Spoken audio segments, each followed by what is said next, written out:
Welcome, pioneers of the Crimson Frontier. Come, rest here beneath the shimmering dome of our shared imagination, where Earth's blue memories fade into Mars's rust-colored dawn. Whether you arrive burdened by gravity's pull or floating light with interplanetary dreams, lay down your terrestrial cares now. When you gaze through your window tonight, do you feel the weight of its silence? The absence of wind in trees, the lack of morning birdsong? Does your pulse quicken imagining children who will never know oceans, yet will navigate dust storms with the same ease you cross rainy streets? You stand at the threshold of humanity's greatest adaptation, where every breath is a negotiation, every sunrise a gift filtered through pink-tinged skies. We are not merely telling stories tonight. We are weaving the first threads of a new human tapestry.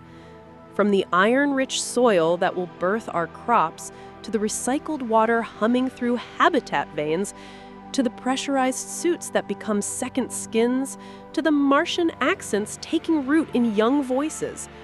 Every detail whispers of a civilization learning to dance with alien rhythms. What does home mean to you in this moment? However you define belonging, I invite you to release those definitions now, as we prepare to envision a reality where nature means hydroponic forests, where weather is measured in dust particle density, and where the sky is not a canopy, but a calculated risk.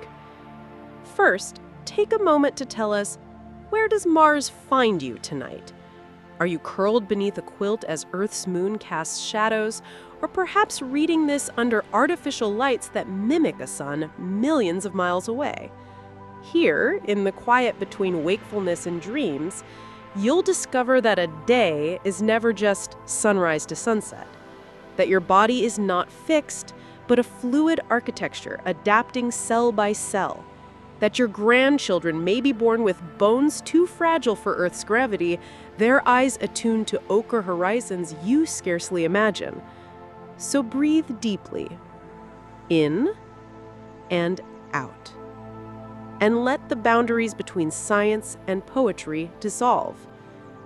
Let the glow of your screen become the soft radiance of a greenhouse lamp nurturing the first Martian wheat.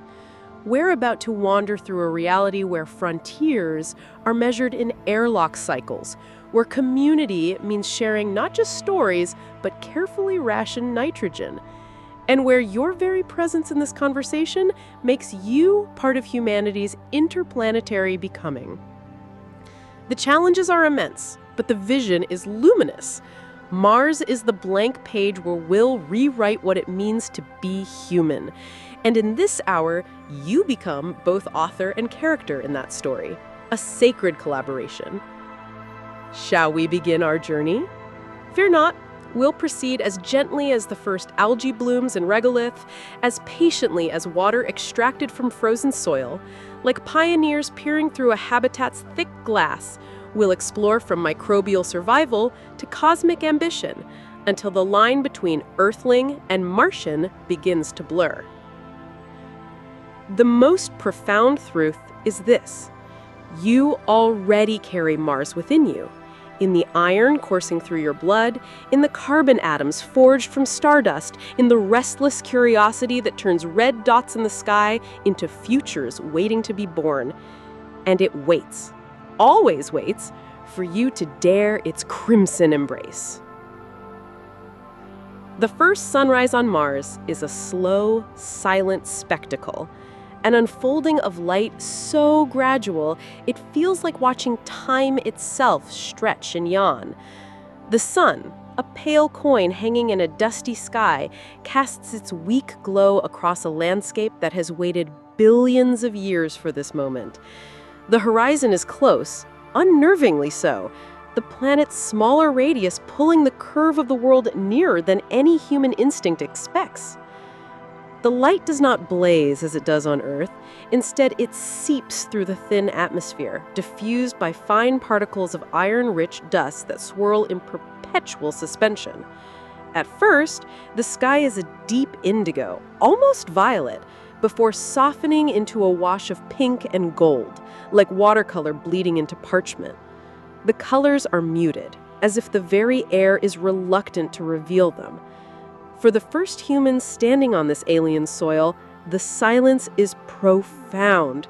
There is no wind to rustle fabric, no distant call of life, only the rhythmic sound of their own breathing inside their helmets, the faint hiss of oxygen circulating, and the occasional crackle of radio static.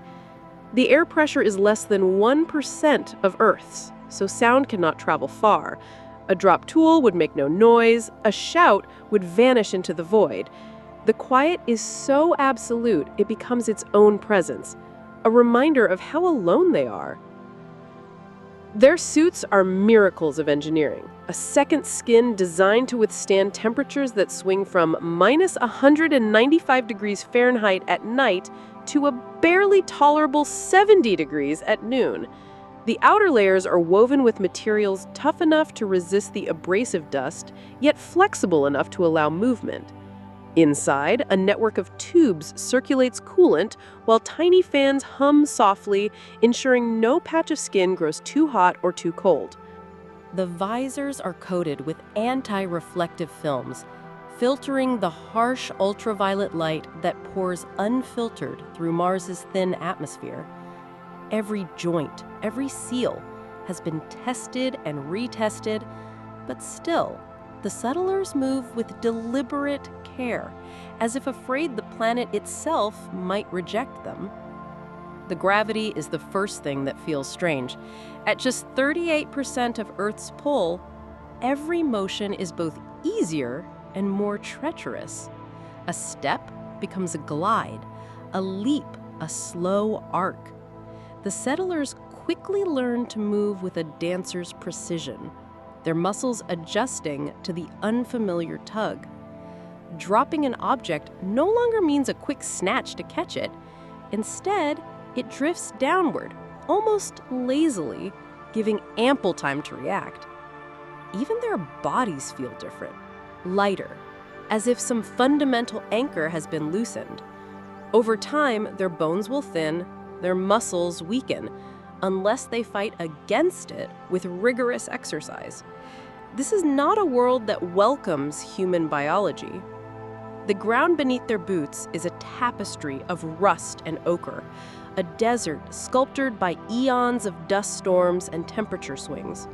The regolith is finer than sand, more like powdered brick, and it clings to everything, staining their suits a faint red.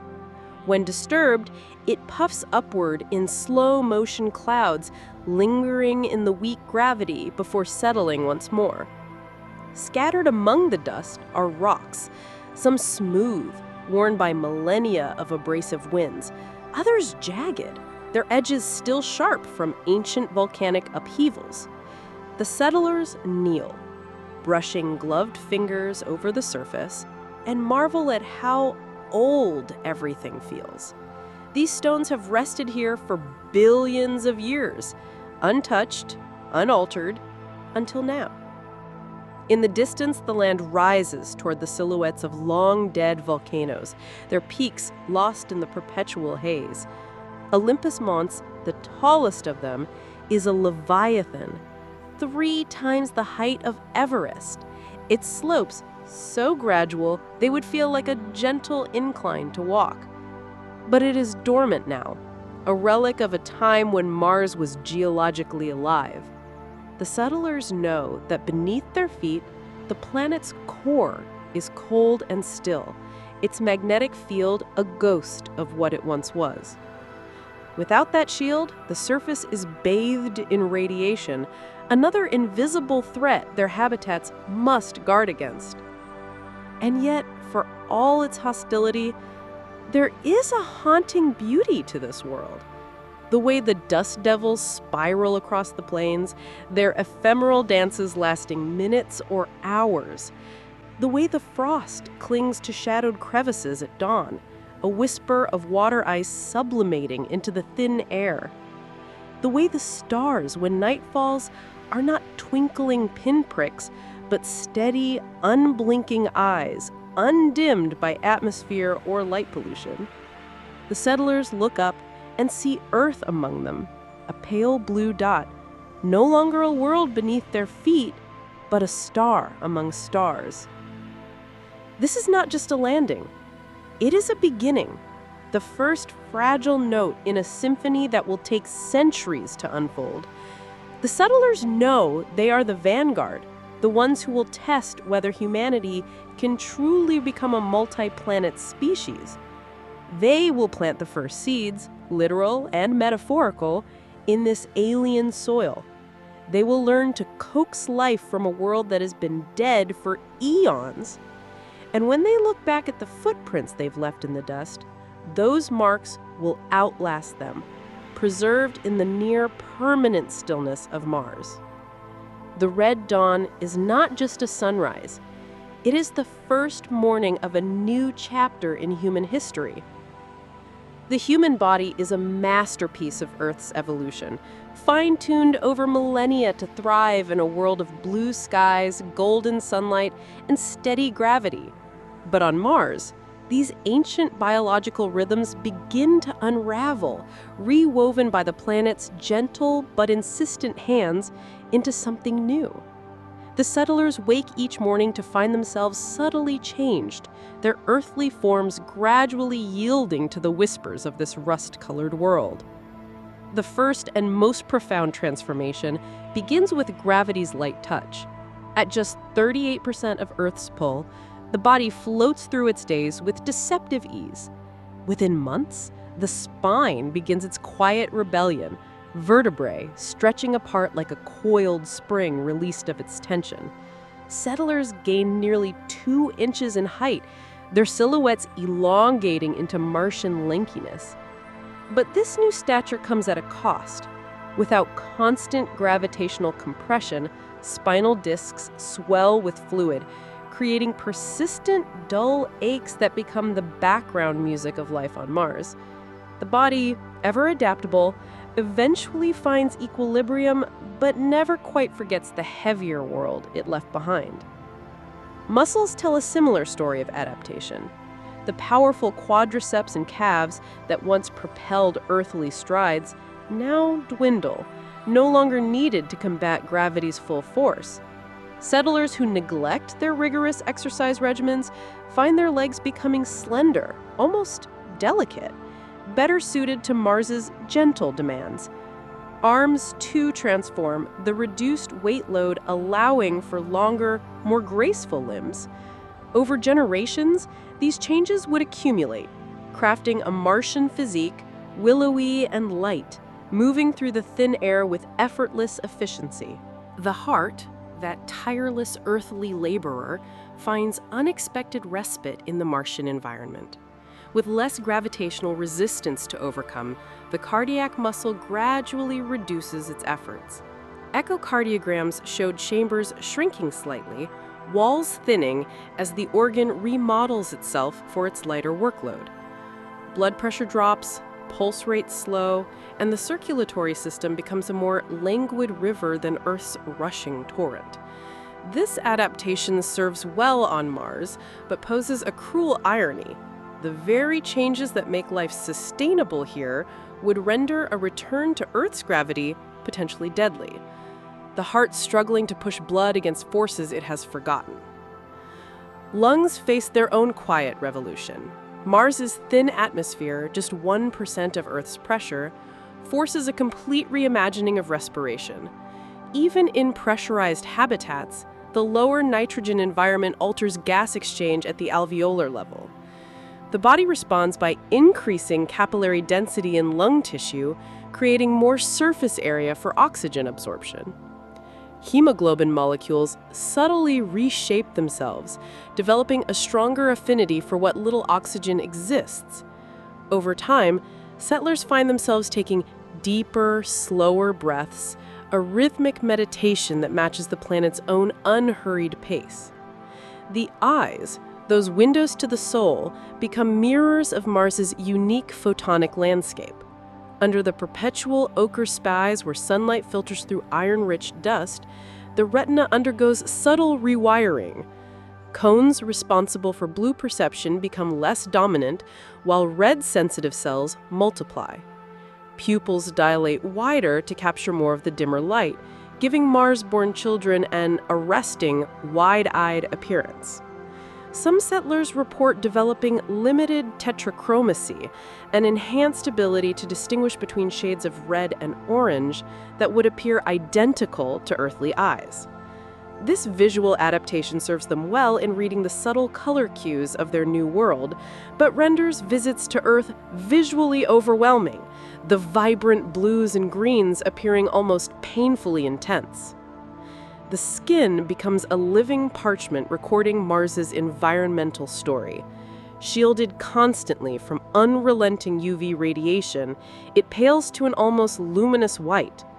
Yet when exposed, even briefly, to unfiltered Martian sunlight, it reacts in unpredictable ways, sometimes developing permanent freckle-like clusters of melanin, other times forming strange geometric patterns of pigmentation that trace the paths of radiation through the atmosphere. The iron oxide dust that permeates everything leaves its mark too, staining creases and nail beds with faint reddish tints that no amount of washing can fully remove. Even the voice transforms in Mars's thin atmosphere. Vocal cords vibrate differently without dense air to carry their waves, producing speech that's softer, slightly higher in pitch, with clearer enunciation. The settlers develop a musical way of speaking, their sentences flowing in careful cadences designed to maximize comprehension in an environment where sound carries poorly. Laughter changes most noticeably, becoming lighter, almost ethereal, the hearty belly laughs of Earth giving way to more delicate expressions of joy. Perhaps most profound are the neurological adaptations. The constant awareness of fragility, that a single mistake could mean death, rewires instinct itself.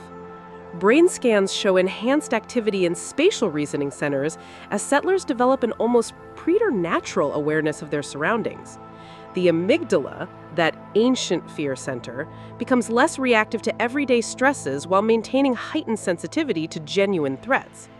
Sleep patterns shift to accommodate the longer Martian soul, the body's internal clock gradually synchronizing with the rhythm of this new world. These changes occur gradually, silently, like the slow oxidation that gives Mars its color. The settlers are becoming something new, not quite human as Earth knows it, but not yet whatever Martians will eventually be. They exist in a biological liminal space, their bodies writing the first draft of a story that will take generations to complete. With each passing soul, Earth's pull weakens not just physically, but physiologically, as Mars reshapes them at the most fundamental level. The children born here will know none of this transformation. To them, these adaptations will simply be how bodies are. Their spines will grow long without ever knowing compression. Their eyes will see the world in shades of rust without remembering blue. Their hearts will beat at Martian tempo without recalling Earth's heavier rhythm. They will be the first true Martians, their very cells singing a song written by this new world. And so, quietly, inexorably, humanity branches, not through dramatic mutation, but through countless tiny accommodations to a different kind of world. The settlers who came from Earth are becoming living bridges between two planets. Their bodies, the crucible in which a new chapter of human evolution is being written, one subtle change at a time. The true challenge of Mars reveals itself not in the struggle for air or warmth, but in the quiet hours between tasks, when the mind turns inward and confronts the unimaginable distance from everything it has ever known. 140 million miles of vacuum stretch between the settlers and Earth, a gulf so vast it transforms from physical measurement to psychological reality. The first generation lives suspended between worlds, their dreams still painted in Earth's colors, while their waking eyes see only rust and dust. But already, something new is stirring in the Martian psyche, a consciousness being born from the interplay of isolation and alien horizons. The Earth remains a constant presence in their lives, though its light takes 12 minutes to reach them. Video messages arrive in bursts, always out of sync with the rhythm of Martian life. Settlers develop a strange temporal awareness. They watch their loved ones age in discontinuous jumps, each transmission a time capsule from a past that grows more distant with every soul. Conversations become asynchronous rituals, questions and answers separated by days. "How are you?" asked on a Tuesday, might receive its reply by Friday, when the asker has already moved through 3 moons and 2 crises. This delay creates a peculiar form of intimacy where communication becomes more considered, more permanent, as if carving words into stone rather than scattering them on air. Sleep brings the most poignant reminders of their dislocation. Nearly all settlers report dreaming in Earth's palette during their first years. Visions of impossible greenery, of oceans that stretch beyond sight, of rain that actually falls from the sky. These dreams often leave them waking disoriented, fingers clutching at mattress pads as if expecting grass. Some develop a conditioned response to the color blue, feeling their breath catch when encountering it in films or photographs. The psychologist monitoring the crew notes a curious pattern. The more time spent outside viewing Mars's terrain, the less frequent the Earth dreams become, as if the mind gradually accepts its new reality by day, but clings to memory by night. Yet, even as they long for Earth, the settlers find themselves developing new emotional textures unique to their environment. The constant awareness of their fragility, that every breath depends on machines, that every step outside could be their last, produces neither panic nor numbness, but a heightened state of presence. They speak of experiencing time differently, of moments stretching like the horizon, of a clarity sharpened by the knowledge of their precariousness. This Martian mindfulness becomes their psychological armor against the void, a way to inhabit each second fully rather than be crushed by the weight of all those that must follow. The children born there will know none of this tension. To them, Earth is an abstraction, a bright star in the sky, a place from stories, but never home. Their developing brains wire themselves to Martian inputs, the softer edges of dust-blurred landscapes, the different quality of silence, the way shadows fall under the weaker sun. Where their parents see a wasteland, they see only the world. Their games incorporate Martian physics as naturally as Earth children account for gravity. Their drawings feature domed cities and rover tracks as readily as Terran children sketch trees and houses. Most strikingly, they lack the subconscious earthly expectations that haunt their parents. No instinctive reach for absent doorknobs, no surprise at the taste of recycled water, no unease at seeing the sky through filters. This new consciousness manifests in unexpected ways. The first Martian-born children demonstrate remarkable spatial reasoning abilities, their brains adapting to navigate the complex topology of habitats and tunnels.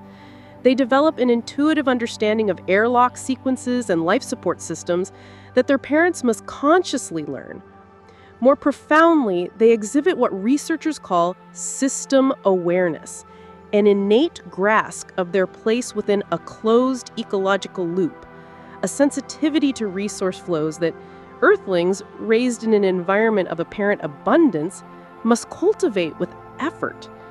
The settlers watch these children with a mixture of awe and melancholy, recognizing that the gulf between them is not merely generational, but cognitive. They are raising the first true Martians, beings whose neural pathways form in dialogue with an alien world, whose dreams will be colored not by Earth's lost blues and greens, but by the endless variations of ochre and umber outside the dome. As the years pass, even the Earthborn settlers notice their memory shifting. The scent of pine, the feel of rain, the sound of crowds. These sensations fade like photographs left in sunlight, replaced by the immediacy of air recyclers' hum and the crunch of regolith underfoot. Some fear losing their connection to Earth entirely. Others embrace the transformation, recognizing it as the price of becoming something new. In this way, Mars claims them completely, not just their bodies and labor, but their minds and imaginations. The planet that was once a destination becomes a state of being, its rhythms syncing with their heartbeats, its colors painting their dreams, its distance from Earth measured not in miles, but in the quiet ways they have changed. The settlers came as visitors, but stay as something else entirely. The first ancestors of a consciousness that will never quite belong anywhere but here, in this rust-colored cradle under pink skies. The weight of distance, they discover, is not the burden they expected. It is the freedom to become. Beneath the ochre skies of Mars, humanity builds its fragile sanctuaries, not as conquerors imposing their will upon the landscape, but as careful guests learning to inhabit spaces never meant for organic life. The cities rise like delicate glass orchids blooming in a desert, their transparent domes glowing softly against the perpetual twilight of the Martian atmosphere. These are not the brutalist structures of early space-age fantasies, but organic forms that marry function with an ethereal beauty, where every curve whispers of adaptation and every material choice tells a story of survival. The first settlements begin as clusters of modular units, practical and unadorned. But as the colonies take root, architecture undergoes a quiet revolution. The domes evolve from simple hemispheres into intricate geodesic patterns, their diamond-shaped panels composed of self-healing silica composites that flex under dust storm impacts rather than shatter. By day, these membranes appear nearly invisible, their anti-reflective coatings allowing unfiltered views of the alien sky. At night, they glow with a soft bioluminescence, the result of engineered algae living between protective layers, a living light source that produces oxygen while it illuminates. Beneath these soaring canopies, the cities unfold in vertical gardens and spiraling terraces. With space at a premium, buildings grow upward rather than outward, their designs borrowing from termite mounds and coral formations. Structures evolved for maximum efficiency in hostile environments. The walls breathe, their porous ceramic skins regulating temperature and humidity while filtering out pervasive dust. Walkways curve in gentle arcs, accommodating the Martian gait, where strides become floating dances. Every surface serves multiple purposes. A bench stores water reserves. A decorative column houses air scrubbers. A children's climbing structure conceals emergency oxygen tanks. The true genius of Martian architecture lies underground. As settlers discover the planet's labyrinthine lava tubes, some large enough to contain entire cities, they begin carving out secondary spaces beneath the surface. These underground networks provide natural radiation shielding while maintaining comfortable temperatures. Glass-lined tunnels connect the underground chambers, their walls embedded with fiber optics that pipe sunlight from the surface, creating the illusion of golden shafts breaking through imaginary ceilings. The largest caverns become hydroponic cathedrals, their vaulted ceilings strung with vines and floating gardens that purify air while feeding the population. Water shapes these spaces in unexpected ways. With liquid water impossible to maintain on the surface, architects incorporate it into designs as both practical resource and psychological balm. Indoor streams meander through public spaces, their flow carefully calibrated for Mars's gravity, while moisture harvested from the air condenses on cold surfaces like morning dew, creating ever-changing patterns on glass and metal. The sound of moving water, so absent from the Martian environment, becomes a cherished luxury, piped through speakers in private quarters for those who miss Earth's rains. The colony's heart is its greenhouse district, a series of interconnected biomes where Earth's flora thrives under artificial skies.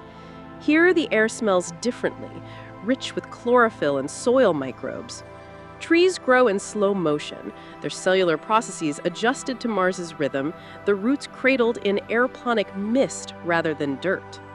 The settlers come here not just for fresh food, but for the psychological relief of dappled sunlight filtering through leaves, a memory of Earth made tangible.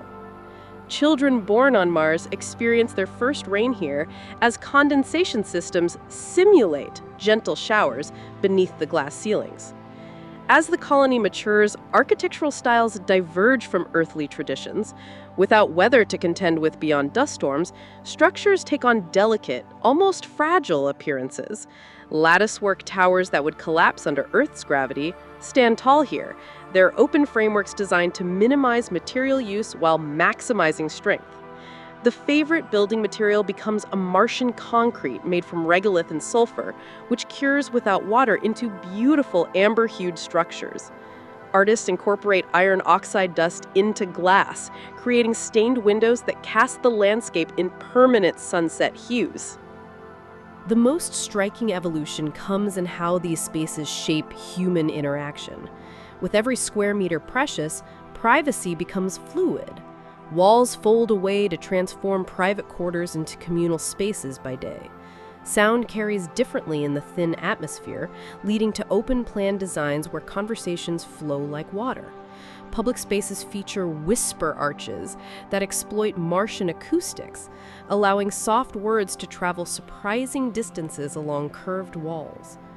The constant awareness of shared vulnerability breeds architectural intimacy. Narrow streets designed to bring people into contact, communal kitchens where meals become rituals of connection. At the edges of the domes, observation decks extend like crystal bubbles into the Martian landscape. Here, settlers come to watch dust devils dance across the plains, or observe Earth rising in the twilight sky.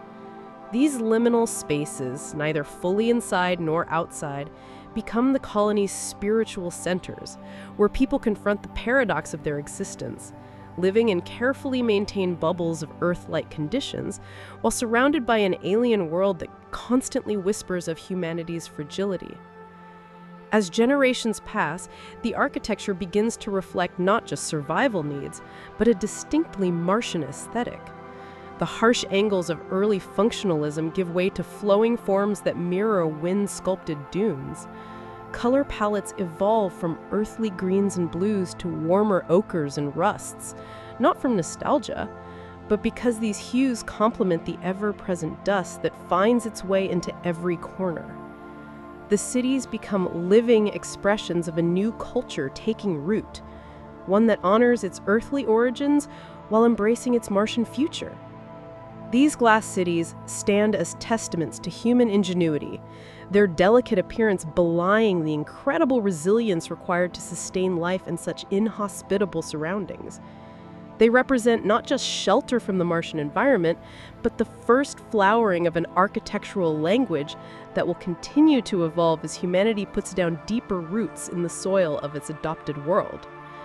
Under these transparent domes, a new chapter of human civilization is being written, one where survival and beauty intertwine like vines climbing toward the filtered sunlight.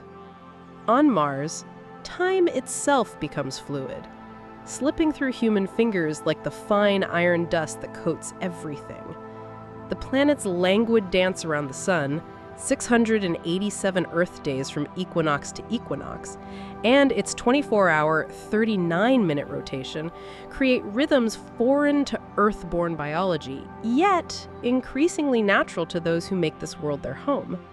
The settlers arrived with wristwatches still set to Greenwich Mean Time, but soon discover they must surrender to an entirely new temporal order, one that reshapes not just their schedules, but their very perception of existence.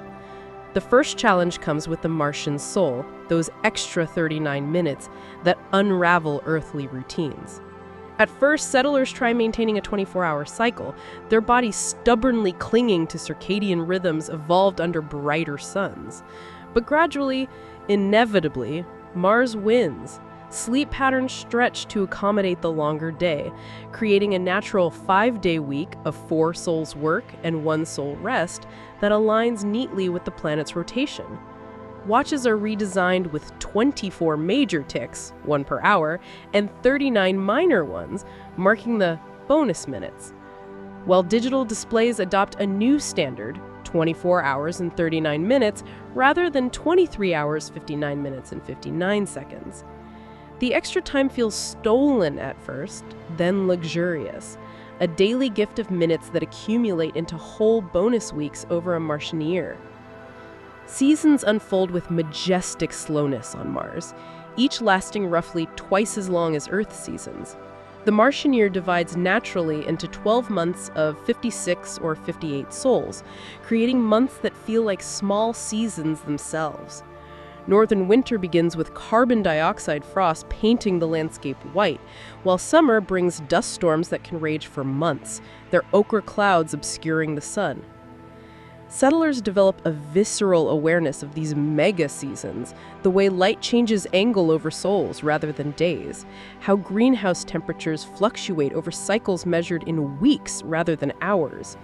Patience becomes woven into the culture, where Earthlings think in days, Martians learn to think in sols, their planning horizons stretching comfortably across what would feel like impossible distances back home. Celebrations evolve to match these elongated rhythms. Birthdays come roughly half as often in Earth years, but feel no less special when they arrive. The Martian New Year begins at the spring equinox, marked by week-long festivals that welcome the thawing of the soil and the first planting cycles in the domed gardens. Midwinter brings the Festival of Lights, when the colony brightens against the deep cold outside, its domes glowing like lanterns in the long night. The most poignant holiday is Conjunction Day, when Mars and Earth align on opposite sides of the Sun, making communication impossible for weeks, a time of shared reflection on the distance they've crossed. The extended calendar reshapes human biology in subtle ways. Pregnancy lasts approximately 18 Earth months, though fetal development follows similar biological milestones, simply stretched across more time. Children grow more slowly too. Their developmental stages measured against Martian years rather than Earth's. A 20-something on Mars would be nearing middle age by Earth standards, creating generational divides not just between settlers and their home planet, but between those born in different Martian eras. Work and leisure find new balances in this expanded time. Projects that would feel interminable on Earth, terraforming experiments, multi-generational construction, become natural undertakings. The arts flourish in unexpected directions. Novels grow more expansive. Musical compositions incorporate the planet's own infrasound vibrations, and gardens are cultivated with patience unknown to Earth's hurried horticulture. Even meal times elongate, becoming meditative affairs where conversation flows like the unfiltered sunlight through the domes. Perhaps most profound is how Martian time alters human psychology. The constant urgency of Earth life fades, replaced by a more measured existence. Settlers speak of feeling time-rich in ways impossible on their homeworld, of experiencing moments with greater depth because there are simply more moments to experience. Depression and anxiety rates drop sharply after the first 2 years, as if human minds were always meant for longer, slower rhythms. As generations pass, Earth's calendar becomes an abstraction, something studied in history classes but not felt in the bones. Martian-born children can intellectually understand leap years and time zones, but their bodies know only the steady 24.6-hour pulse of their world. When Earth videos show clocks striking midnight in Times Square or workers rushing to beat 5 p.m. traffic, it looks quaint, even bizarre, like watching someone dance to music only they can hear. In this way, Mars claims its colonists most completely, not through air or gravity or distance, but through time itself. The settlers become temporal hybrids at first, then gradually fully Martian, their heartbeats sinking to the longer soul, their life arcs unfolding across more numerous but shorter years. They live fewer summers by count, but experience each one more deeply. They celebrate fewer birthdays, but cherish each milestone more profoundly. The Martian calendar, with its extra minutes and double the years, becomes more than just a way to mark days. It evolves into a philosophy, a different way of being human. On Earth, time was something to fight against, to squeeze productivity from, to save or spend. On Mars, time simply is, vast, abundant, and patient as the rust-colored deserts outside the domes. The settlers learned to inhabit it fully, to move with its rhythms rather than against them. In doing so, they discover something their earthbound ancestors rarely could: what it means to truly have time. The first child born on Mars enters the world not with a cry, but with a quiet gasp. Tiny lungs struggling to process air thinner than Earth's, eyes blinking against artificial lights designed to mimic a sun they will never truly know. Wrapped in thermal blankets, their skin has never felt unfiltered air, their feet have never known true gravity, their concept of outside is forever different from any human before them. These children grow up straddling two realities: the Earth heritage encoded in their DNA, and the Martian existence imprinted on their senses. They are neither colonists nor natives, but something entirely new: the first true children of the cosmos. From their first breaths, these children experience gravity as a gentle suggestion rather than an immutable law. Their bodies develop differently, spines elongating in the reduced pull, muscles forming with lean efficiency rather than brute strength.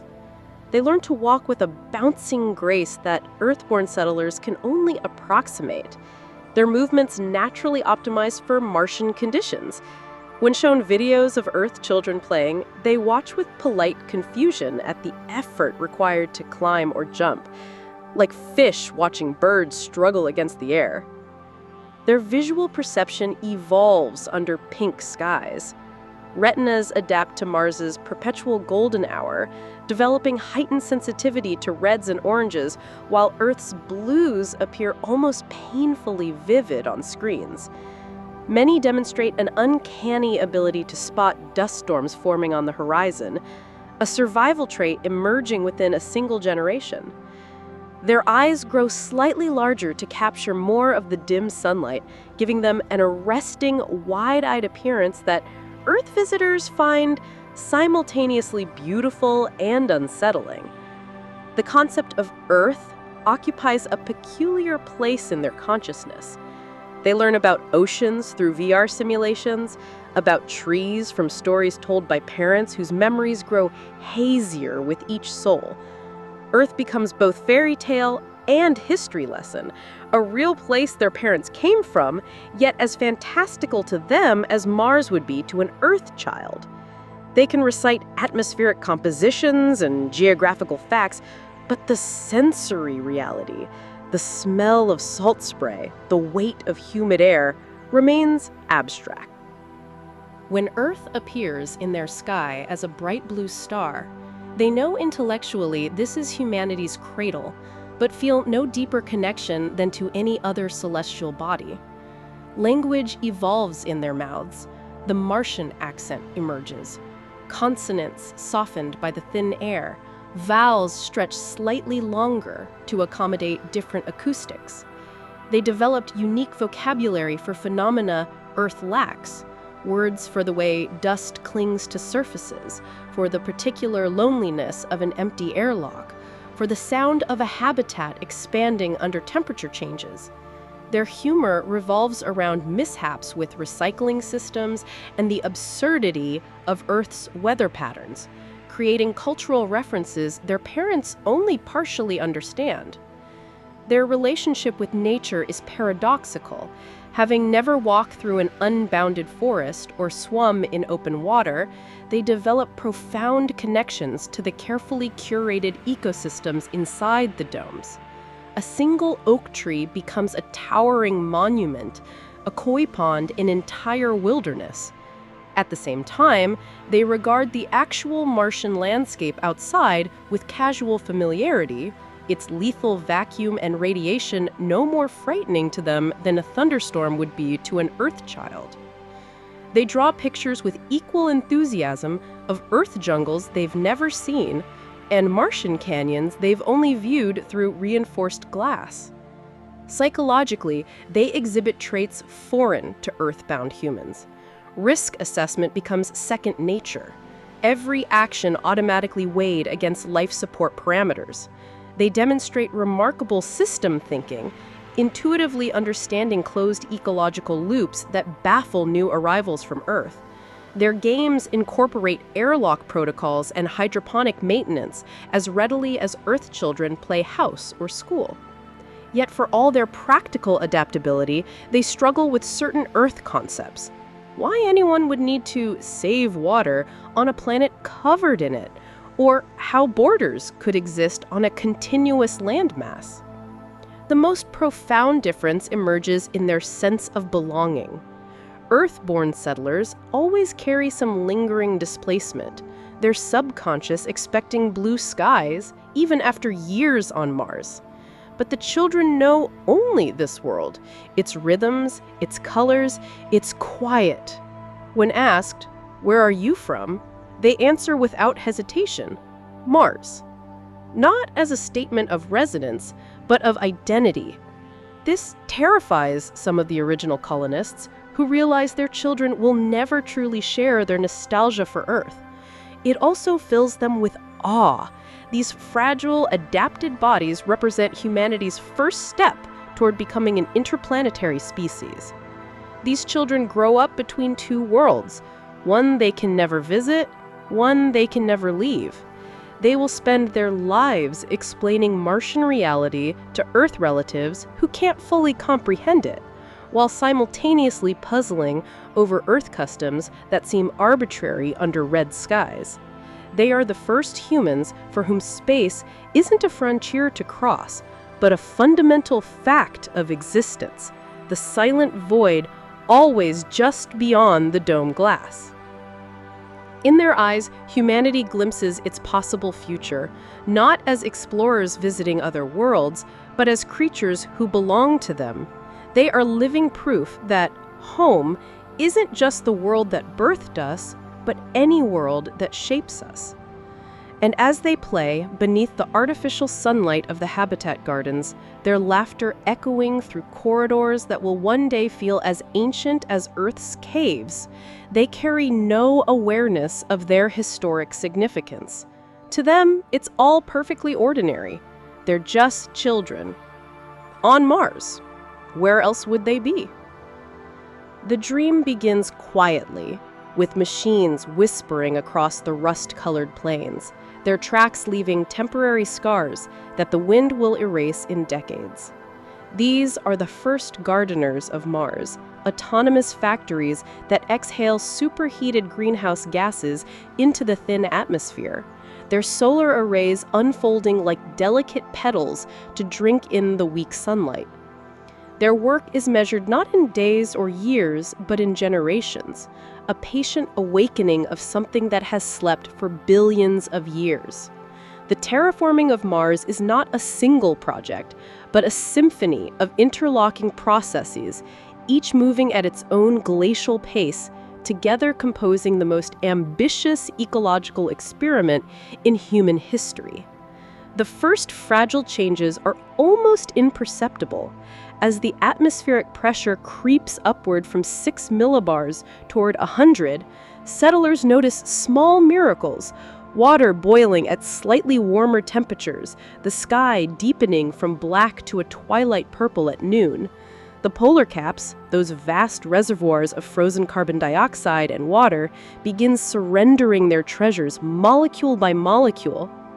Orbital mirrors focus sunlight onto the northern ice cap, their reflected beams dancing across the surface like celestial fingers, tracing patterns in the frost. Slowly, reluctantly, the frozen gases sublimate directly into the thickening air, their molecules bouncing across the landscape in an ancient dance suddenly rediscovered. Decades pass before the first clouds appear, wispy tendrils of water ice that form high in the atmosphere, so thin they're visible only at sunrise and sunset when they catch the angled light. Their appearance sparks celebrations across the colonies, though the scientists caution that rain remains centuries away. The clouds multiply gradually, their formations following seasonal patterns as the atmosphere grows denser. Martian weather emerges from its billion-year slumber, not yet storms, but subtle variations in pressure and wind that hint at the complex systems to come.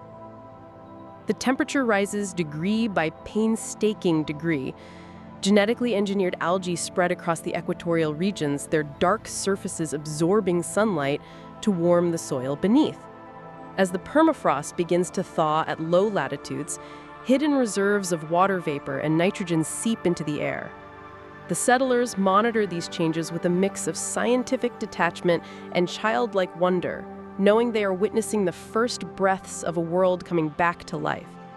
Some report dreaming of the changes, visions of green tendrils unfurling across the landscape, of liquid water pooling in shadowed craters, though they know these sights won't appear in their lifetimes. The first true rainfall on Mars in billions of years begins not as a downpour, but as a barely perceptible mist settling over the Warner lowlands at dawn. The droplets are tiny, their fall slowed by the still thin atmosphere, evaporating before they reach the ground. But their presence marks a turning point, water cycling through the air as it hasn't done since Mars was young. Children born on Mars press their hands against observation dome windows, trying to feel the vibration of impacts that don't quite reach them. Their grandparents, who remember the planet's earlier barrenness, watch with tears evaporating as quickly as the rain outside. As centuries pass, the changes accelerate in a self-reinforcing cascade. The thicker atmosphere retains more heat, melting more ice, which releases more gases to thicken the atmosphere further. Lichens and mosses begin to survive outside the domes in protected microclimates, their root acids breaking down regolith into something resembling soil. The sky shifts from pink to butterscotch as dust storms become less frequent, their particulate matter finally having enough moisture to clump together and settle. The final stages unfold with a beauty that stuns even the most hardened scientists. Lakes form in deep impact basins, their surfaces rippling under a real atmosphere rather than the ghostly whisper of air that once existed. The water is brackish at first, laden with perchlorates, but successive generations of microbes cleanse it slowly. Forests of genetically modified conifers take root in sheltered valleys, their needle-like leaves adapted to conserve every molecule of water. The first birds brought from Earth, high-altitude species adapted to thin air, take tentative flights between the new oases. And then, one day, centuries after the first machines began their work, a child born on Mars stands outside without a pressure suit for the first time, wearing only an oxygen mask to supplement the still thin air. They feel actual wind on their face, watch real clouds drift overhead, and know that their ancestors' dream has become something beyond dream, a new reality taking shape under the pale sun. The terraforming of Mars is not the conquest of nature, but the most profound collaboration between human ingenuity and planetary processes ever attempted.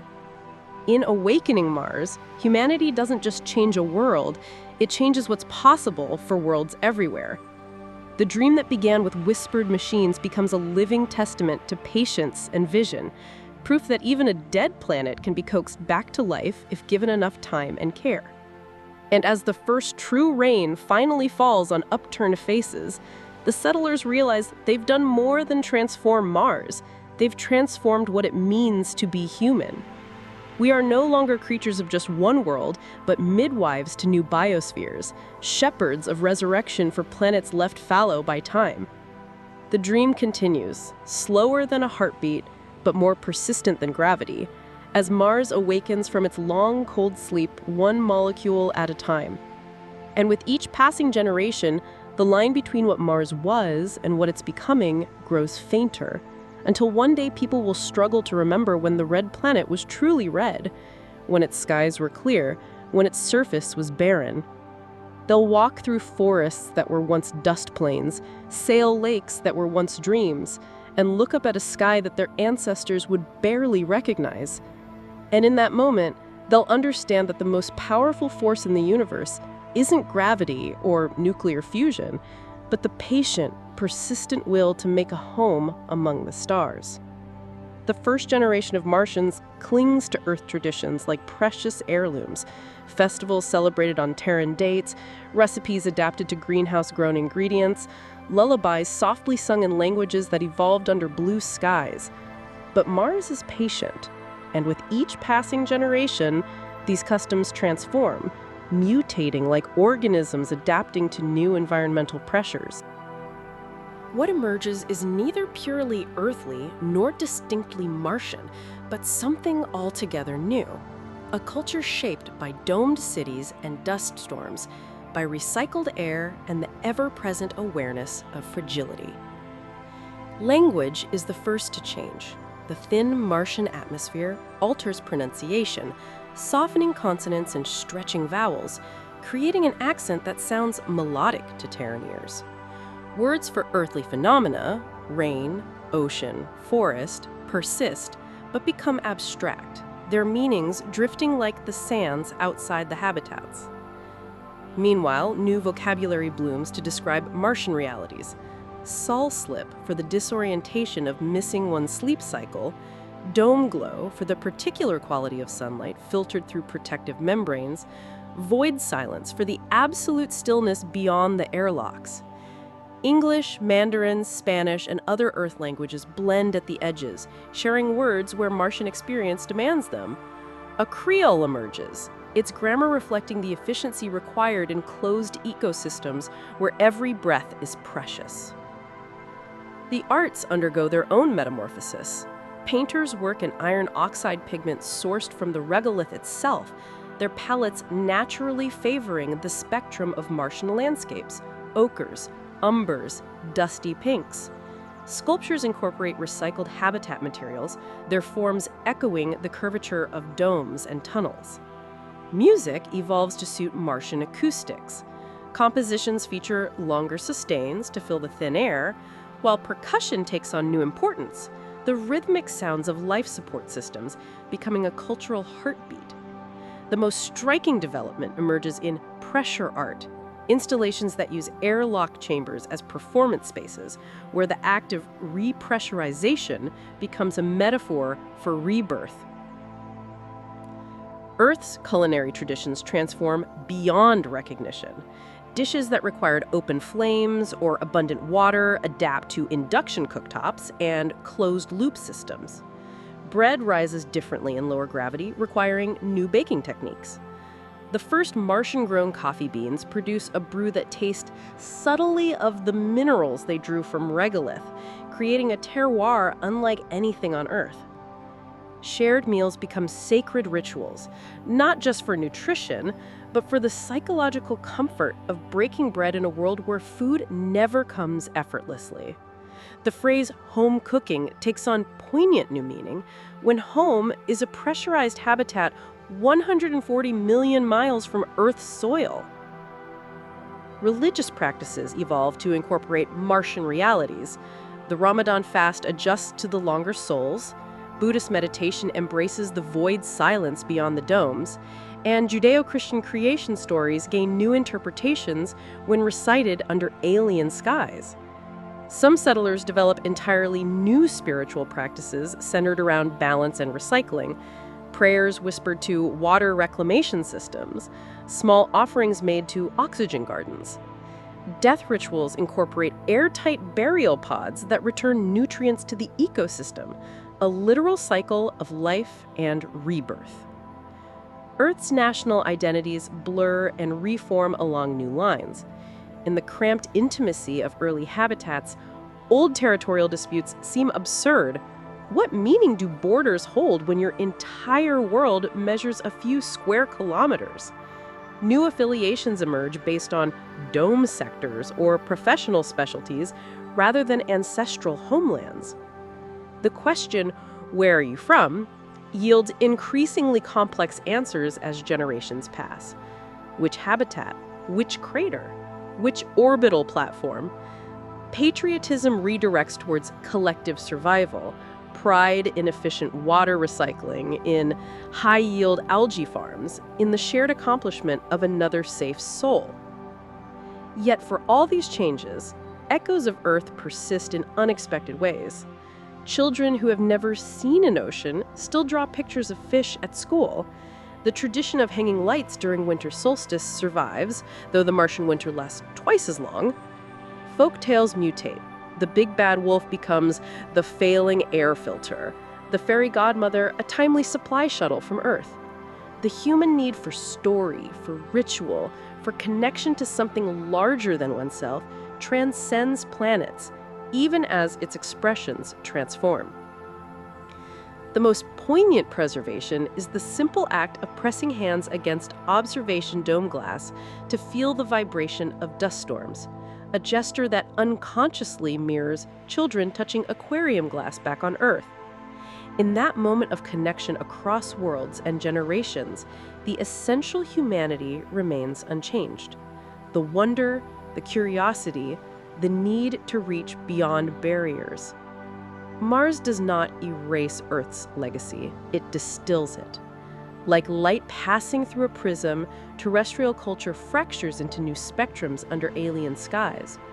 What emerges is neither loss nor replacement, but evolution, proof that humanity carries not just the memory of Earth, but the capacity to grow beyond it. The settlers become curators of what matters most, letting go of the superfluous while preserving the essential spark of what makes us human. What emerges is neither purely earthly nor distinctly Martian, but something altogether new. A culture shaped by domed cities and dust storms, by recycled air and the ever-present awareness of fragility. Language is the first to change. The thin Martian atmosphere alters pronunciation, softening consonants and stretching vowels, creating an accent that sounds melodic to Terran ears. Words for earthly phenomena, rain, ocean, forest, persist, but become abstract, their meanings drifting like the sands outside the habitats. Meanwhile, new vocabulary blooms to describe Martian realities. Sol slip for the disorientation of missing one's sleep cycle, dome glow for the particular quality of sunlight filtered through protective membranes, void silence for the absolute stillness beyond the airlocks. English, Mandarin, Spanish, and other Earth languages blend at the edges, sharing words where Martian experience demands them. A Creole emerges, its grammar reflecting the efficiency required in closed ecosystems where every breath is precious. The arts undergo their own metamorphosis. Painters work in iron oxide pigments sourced from the regolith itself, their palettes naturally favoring the spectrum of Martian landscapes, ochres, umbers, dusty pinks. Sculptures incorporate recycled habitat materials, their forms echoing the curvature of domes and tunnels. Music evolves to suit Martian acoustics. Compositions feature longer sustains to fill the thin air, while percussion takes on new importance, the rhythmic sounds of life support systems becoming a cultural heartbeat. The most striking development emerges in pressure art, installations that use airlock chambers as performance spaces, where the act of repressurization becomes a metaphor for rebirth. Earth's culinary traditions transform beyond recognition. Dishes that required open flames or abundant water adapt to induction cooktops and closed-loop systems. Bread rises differently in lower gravity, requiring new baking techniques. The first Martian-grown coffee beans produce a brew that tastes subtly of the minerals they drew from regolith, creating a terroir unlike anything on Earth. shared meals become sacred rituals, not just for nutrition, but for the psychological comfort of breaking bread in a world where food never comes effortlessly.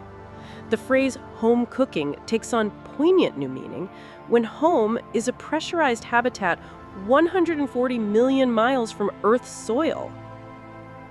Religious practices evolve to incorporate Martian realities. The Ramadan fast adjusts to the longer sols, Buddhist meditation embraces the void silence beyond the domes, and Judeo-Christian creation stories gain new interpretations when recited under alien skies. Some settlers develop entirely new spiritual practices centered around balance and recycling, prayers whispered to water reclamation systems, small offerings made to oxygen gardens. Death rituals incorporate airtight burial pods that return nutrients to the ecosystem, a literal cycle of life and rebirth. Earth's national identities blur and reform along new lines. In the cramped intimacy of early habitats, old territorial disputes seem absurd. What meaning do borders hold when your entire world measures a few square kilometers? New affiliations emerge based on dome sectors or professional specialties rather than ancestral homelands. The question, "Where are you from?" yields increasingly complex answers as generations pass. Which habitat? Which crater? Which orbital platform? Patriotism redirects towards collective survival, pride in efficient water recycling, in high-yield algae farms, in the shared accomplishment of another safe soul. Yet for all these changes, echoes of Earth persist in unexpected ways. Children who have never seen an ocean still draw pictures of fish at school. The tradition of hanging lights during winter solstice survives, though the Martian winter lasts twice as long. Folk tales mutate. The big bad wolf becomes the failing air filter, the fairy godmother a timely supply shuttle from Earth. The human need for story, for ritual, for connection to something larger than oneself transcends planets, even as its expressions transform.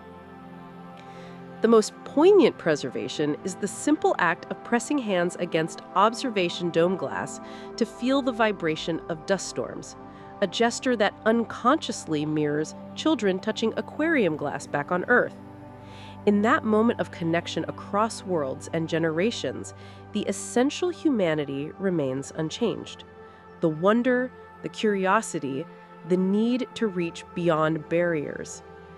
Mars does not erase Earth's legacy, it distills it. Like light passing through a prism, terrestrial culture fractures into new spectrums under alien skies. What emerges is neither loss nor replacement, but evolution, proof that humanity carries not just the memory of Earth, but the capacity to grow beyond it.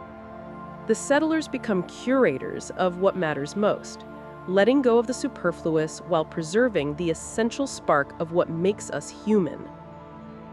In the end, they keep not Earth's exact traditions, but its deeper truths, that we mark time to make meaning, that we create beauty even in harsh places, that we tell stories to remember who we are. These things survive the journey between worlds unchanged, like seeds that sprout differently in new soil, but carry the same genetic promise. The echoes of Earth grow fainter with each generation, but the song remains, its melody adapted to Martian rhythms, its lyrics telling a story that is at once ancient and entirely new. The Martian economy begins not with currency, but with air. Each breath measured, recycled, and accounted for in meticulous balance sheets. On this world where nothing comes freely, survival demands an entirely new economic paradigm, one where traditional notions of wealth collapse under the weight of practical necessity. The settlers quickly learn that Mars cares nothing for Terran stock markets or cryptocurrency valuations.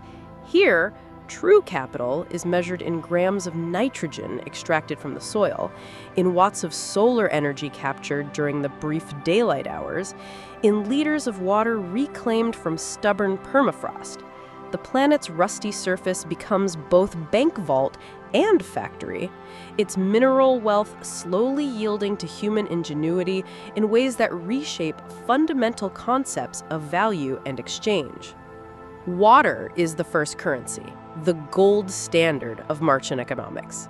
Early settlers mine it from subsurface ice deposits using microwave drills that vaporize the frozen layers, then capture the steam in condensation tents. Each new ice discovery sparks celebrations, rivaling Earth's gold rushes, though the work is measured in painstaking milliliters rather than glittering nuggets.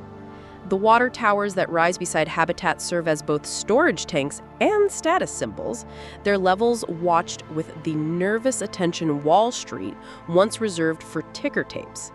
Children learn arithmetic by calculating condensation rates on greenhouse walls, while engineers become alchemists, developing ever more ingenious methods to wring moisture from iron oxide compounds in the regolith. The phrase, "making it rain," takes on literal meaning when atmospheric processors finally yield their first droplets of Martian precipitation. The iron that paints Mars red becomes the backbone of its material economy. Surface regolith, rich in iron oxide, feeds 3D printers that extrude everything from tools to habitat components in rust-colored layers. Metallurgists discover that Martian iron behaves differently only smelted in low gravity, producing alloys with unique crystalline structures perfect for pressure vessel construction. Scrap metal enters a near-infinite recycling loop. A broken drill bit might become part of a water pump, then later reforged as greenhouse structural supports, its atoms never leaving the closed system. The concept of waste vanishes entirely, replaced with an ethos where every molecule has potential value waiting to be unlocked. Carbon becomes another precious commodity, hunted like treasure in the thin atmosphere and subsurface deposits. Atmospheric processors scrub CO2 not just for oxygen production, but for the carbon itself, a vital ingredient for plastics, synthetic fibers, and hydroponic nutrients. The discovery of carbonate mineral deposits sparks new extraction industries, with geologists poring over orbital surveys like medieval cartographers mapping routes to El Dorado. Carbon accounting replaces financial accounting as the true measure of a settlement's wealth, with each gram carefully tracked through the ecosystem, from atmosphere to plant tissue to human breath and back again.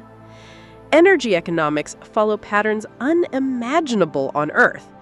Dust storms that darken skies for months force the development of distributed microgrids, where every habitat becomes both consumer and producer.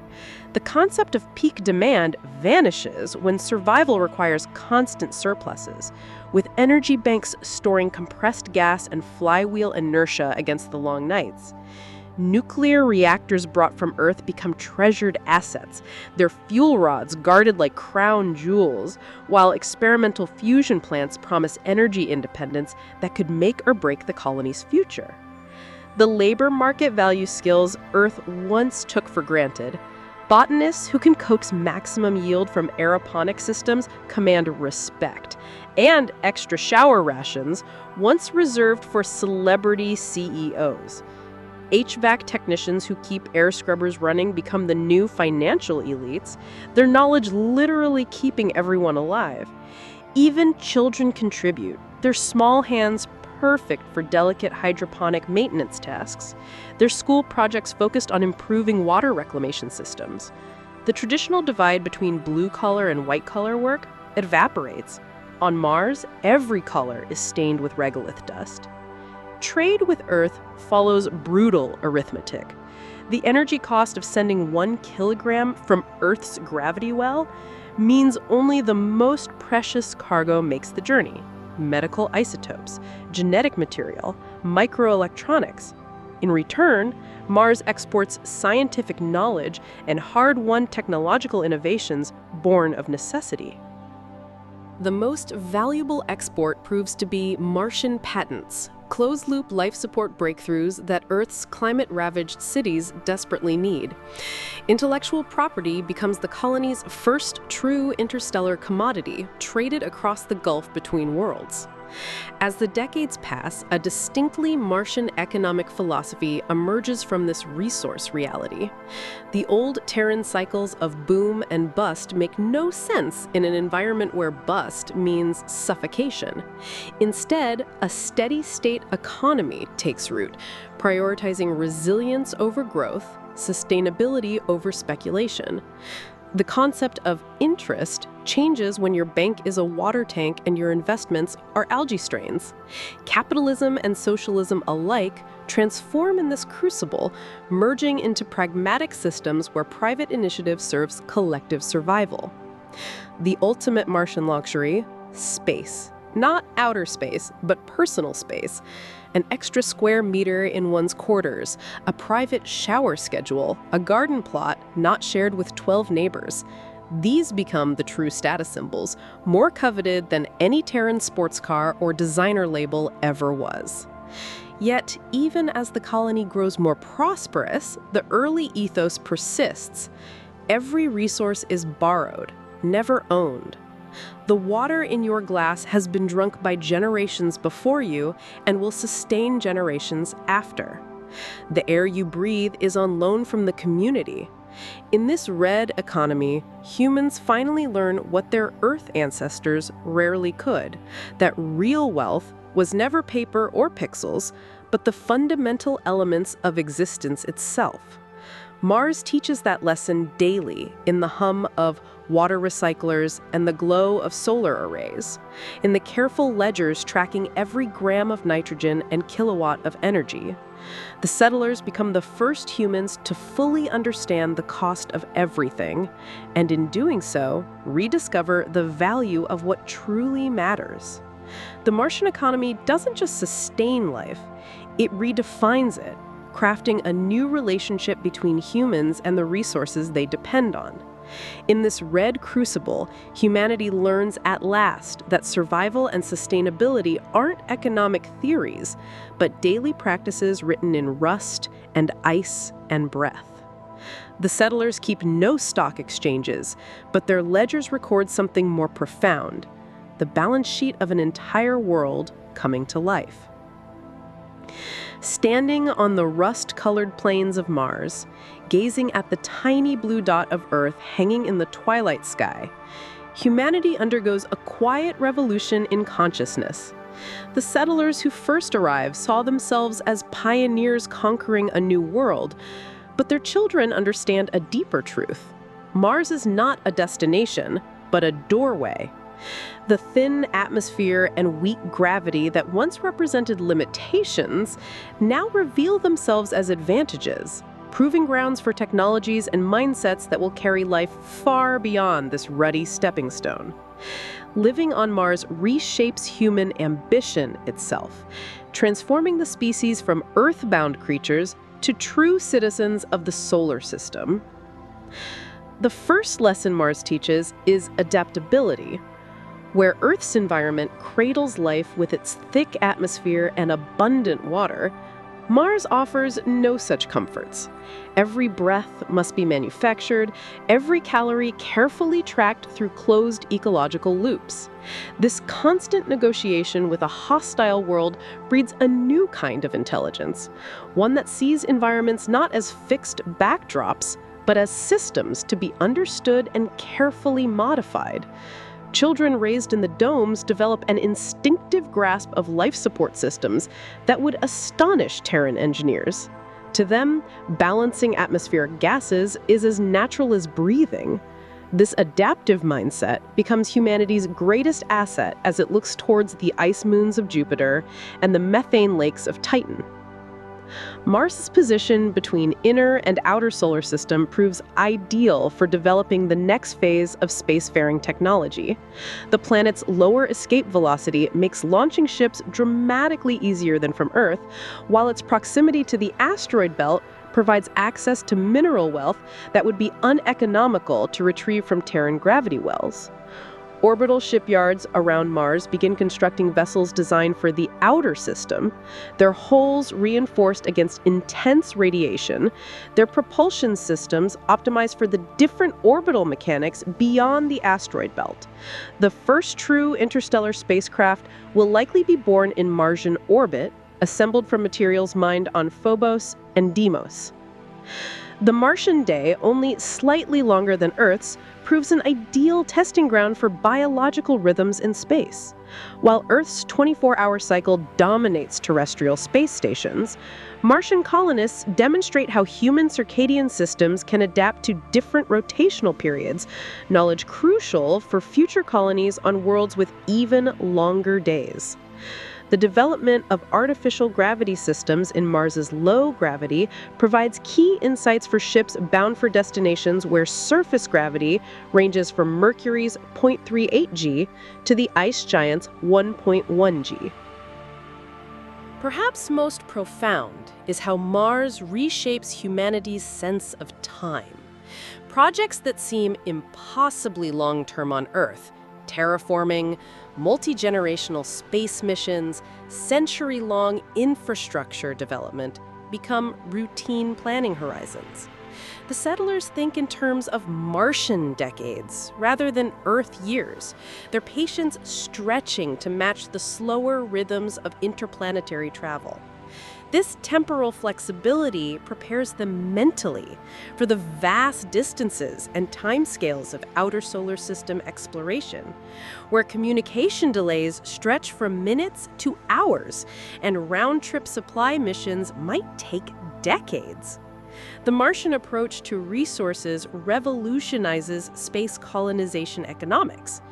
Where early lunar bases relied on expensive supply runs from Earth, Martian settlements pioneer true self-sufficiency, mining local water, manufacturing plastics from atmospheric carbon, and recycling waste with near-perfect efficiency. These techniques become the template for Europa's ice mining operations and Titan's methane extraction systems. The harsh lessons learned in Mars's dust storms, how to maintain energy independence during extended periods of low sunlight, directly informed designs for habitats orbiting Jupiter or mining the Kuiper Belt. Culturally, Mars becomes a melting pot of spacefaring philosophies. The children born there inherit neither Earth's geopolitical baggage nor its environmental limitations. Their art and literature brim with visions of floating cities in Venus's upper atmosphere, of subsurface oceans on Enceladus, of hydrocarbon seas on Titan, not as science fiction, but as inevitable next steps. Martian universities produce generations of engineers and exobiologists who see the entire solar system as their workplace. The old national space agencies fade in importance as genuinely interplanetary institutions emerge, their headquarters orbiting Ceres or floating in the atmospheres of gas giants. Mars's greatest gift may be teaching humanity how to think like a multi-planet species. The settlers develop what astronomers call the overview effect, not through brief space flights, but through daily life. Their very neurology rewiring to comprehend multiple worlds as home. This mental shift prepares them for the next leap, when Jupiter's moons will seem no more distant than Mars once did to Earth. The technology developed to survive Martian dust storms becomes the foundation for radiation shielding on Europa. The closed ecological systems perfected in Valles Marineris provide blueprints for Ganymede habitats. As the first true interplanetary civilization takes root, Mars reveals its ultimate purpose, not as humanity's second home, but as the bridge between terrestrial and cosmic existence. The children born there will likely be the last generation to remember a time when humans lived on only one world. Their grandchildren may walk on worlds where water falls not from skies, but rises from subsurface oceans, where sunlight is replaced by the glow of tidal heating, where the very definition of planet expands to include habitats floating in gas giant atmospheres. Standing on Mars's surface, looking up at the pinprick of Earth and the brighter dots of Jupiter and Saturn beyond, the settlers understand their true role in history. They are the generation that learned to live between worlds, the missing link between Earth-bound apes and the star-faring civilization to come. Mars is not humanity's future. It is the classroom where we learn how to claim our future among the stars. The red planet's dust clings to their boots as they walk back to the habitat, each particle a reminder that this world was never meant to be the end of the journey. Mars is the stepping stone, the practice ground, the first difficult lesson in a curriculum that stretches all the way to the Kuiper Belt and beyond. And as the airlock cycles behind them, they know. The species that masters Mars will be ready for whatever lies farther out, in the great dark between the worlds. Mars is more than a colony. It is a mirror, reflecting back our resilience and fragility in equal measure. The red planet teaches us that survival is not about conquering worlds, but learning to listen to them. That progress is measured not in technological triumphs alone, but in our ability to adapt.